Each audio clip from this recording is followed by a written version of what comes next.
Well, I was a Superior Court judge in Seattle for about a decade, and while I enjoyed trying cases, I also found a lot of satisfaction helping the parties resolve cases short of trial. And I found that invariably they were very grateful to have been spared the stresses and expenses of going to trial. And prior to that, I was a litigator for about 25 years, and I found that most of my clients, even though in the beginning they were very righteous about their positions, generally as the process progressed, they wanted reasonable resolutions, as opposed to waging a brutal war to the finish, so to speak. And so as a litigator, I was always on the lookout for reasonable settlements. And I only tried cases when there was no reasonable alternative. So my experience as a litigator and then my experiences as a settlement judge really inspired me to become a mediator. Well, I handle hundreds of cases, some straightforward, others very complex, ranging in value from 5 figures to multiple millions of dollars.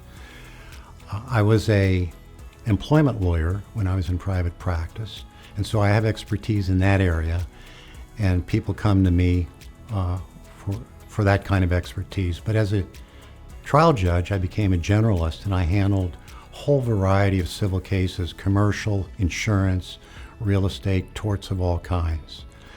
And the only area that I don't have expertise in, that I don't mediate, are family law cases. But as far as any kind of civil case other than that, I'm very comfortable mediating those. People come to me as a former judge wanting me to evaluate the strengths and weaknesses of their case. But I try very hard, particularly in the beginning of the mediation, not to come off as a judge. How do I do that? I'm friendly, I'm patient, I show great interest in understanding the case from their perspective, and also sharing with the parties what the other side's perspective on the case is. And it's only after I've done that, when I've hopefully gained their rapport and trust, that I will transition from a facilitative to a more evaluative style. And there's an old saying that, you use the morning to establish trust and rapport, and then in the afternoon you give them the reality check and the bad news sometimes. Well, I wish I got formal evaluations. I don't, but I do get letters from clients sometimes expressing appreciation for having helped them to settle the case. And the two qualities that I think they most often mention are the fact that I'm respectful of them, I don't push them around, and also my doggedness in not giving up.